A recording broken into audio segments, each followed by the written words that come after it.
What is up, guys? It is Marcus from Perspective Sports, and today we'll be talking about Cam Newton, who is a three-time Pro Bowler, 2015 First-Team All-Pro, 2015 MVP, 2015 Offensive Player of the Year, and the Rookie of the Year. He is also the current quarterback for the Carolina Panthers, but not for much longer, as they've placed him on season-ending IR, and there are reports that they're planning to move on from him after this season. Meaning that the Carolina Panthers will be going forward with young quarterback Kyle Allen, who's 23 years old, and that's a decision that makes sense and a decision I can get behind. But that means they have to find a new place for Cam Newton, who's been average. I mean, he's pretty much just been average since that 2015 season that saw him throw for 3,837 yards for 35 touchdowns, 10 interceptions. He also added 636 yards on the ground and 10 touchdowns. They made the Super Bowl. We all know what happened in the Super Bowl, but there was nothing you can take away from Cam Newton. That season was fantastic. But since then, in the 4 years, he's 23-23 in games he's played in. He has 10,778 passing yards. He has 65 touchdowns and 44 interceptions. He added 1,559 rushing yards and 15 touchdowns on the ground since. And when you break that down into per game numbers, you start to see how painfully average that is.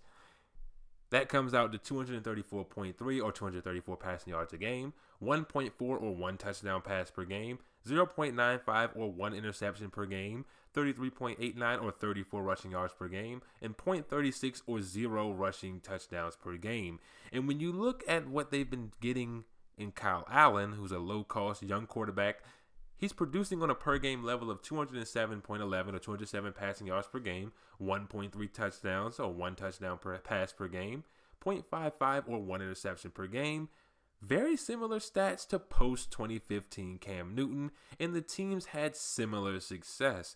But Kyle Allen is 23 years old.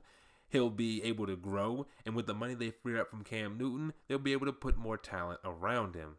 Now, what teams would be interested in Cam Newton? And I realistically see a handful of teams. I see 6 to 8 teams picking up the phone, calling the Carolina Panthers, seeing what the asking price is. But there are 3 teams in particular that I think will make a strong push for Cam Newton and are really good fits.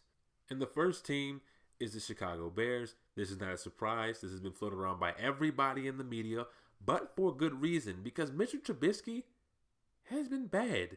And when you look at his numbers year over year, he's projected to regress by a lot. In a disclaimer, Mitch Trubisky has played in 8 of the team's 9 games, but I adjusted to show that if he's played 16 games. And so in 2018, he threw for 3,223 passing yards, 24 touchdowns, 12 interceptions, completed 66.5% of his passes, rushed for 421 yards, and 3 touchdowns. This year, his 2019 adjusted pace is for 2,780 yards, 16 touchdowns, 6 interceptions, 63.5% completion percentage, 108 rushing yards, and 0 touchdowns. And so as you can see by the numbers, his passing yards are projected to decrease by 13%, despite throwing 10% more passes. And it's not the system. Matt Nagy comes from the Andy Reid tree, and his system worked in Kansas City with Alex Smith. It just needs a quarterback who's not painfully below average. And I don't want to sound like I'm just dogging on Mitch Trubisky and I'm just piling on, but he's below average. And it really hurts this offense because it's a well-designed offense. Cam Newton, I think, will flourish in this offense. He'll do great in the RPO and allow him to use his legs. He'll have big-time weapons like Allen Robinson, Taylor Gabriel to take the top off the defense. He'll have Trey Burton. He'll have a lot of guys around him offensively matched up with that Bears defense. That team is going to be serious if they just get a guy like Cam Newton who can run the system and Matt Nagy can create plays that work with him, not despite him. The second team on this list is the Tampa Bay Buccaneers, who are in need of a quarterback. Jameis Winston hasn't lived up to expectations, despite head coach Bruce Arians being a big fan of Jameis Winston. I think he knows it's time to move on. Jameis Winston is another case of a player who just didn't live up to expectations. He wasn't horrific, but he also wasn't good. He is a turnover machine. He leads the league in NFL, and he leads the NFL in interceptions with 14 so far this season. This will make the 3rd of his 5 seasons where he's had 14 or more interceptions.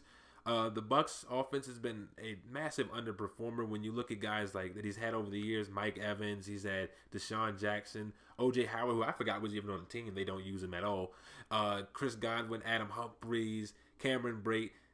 these guys didn't really live up to expectations. And when you saw Ryan Fitzpatrick come in the game, that team, that offense was noticeably better. And so Jameis Winston's contract is also set to expire. Spot-Track has his market value of about $23.4 million a season. And if I'm Tampa Bay, I'm not interested at that price tag. But by acquiring Cam Newton, who has a base salary of $18.6 million, and I think his cap hit will be around $19 million. I'm not quite sure how that would work, but I'm assuming it'll be around $19 million worth of a cap hit. And so they'll be saving money while upgrading big time at the position. And the final team being the Los Angeles Chargers. And believe it or not, that was the first team that came to mind for me for a variety of reasons, or a few reasons. The first being, do the Chargers want to continue with Phillip Rivers? And it's not because of his performance, rather his age. He'll be 38 years old next month. I think his birthday is December 8th, so happy birthday in advance, Phillip Rivers. And he's also on an expiring contract, so he may retire at the end of the year, meaning the Chargers just won't have a quarterback. And they've been one of the franchises that I've been awfully surprised not to see have any interest in drafting a potential replacement, potential quarterback of the future. They've just neglected that position altogether.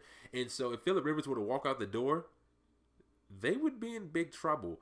And even if he doesn't, he's 38 years old. Do you really want to commit another year to him, another 2 years to him, just buying time? Or would you rather go out and get a guy like Cam Newton, who's 31 years, he'll be 31 next year, and get him into the system where I think he'll thrive? The defense is elite. There's no question about the Chargers defense. He'll be matched up with guys like Keenan Allen, Austin Eckler. He'll have Mike Williams, Hunter Henry. I think Cam Newton with the Los Angeles Chargers will be a match made in heaven. It'll be able to revitalize him. Due to the weapons he has on the outside and the perimeter, he'll be able to make plays with his legs. I think the Chargers will be the perfect fit for Cam Newton, and a team that I think is a dark horse to make that offer and go get him. Let me know down in the comment section what you guys think. Where do you think Cam Newton will go? What are some other teams you think will be interested? I'm interested to see down in the comment section below. See you there.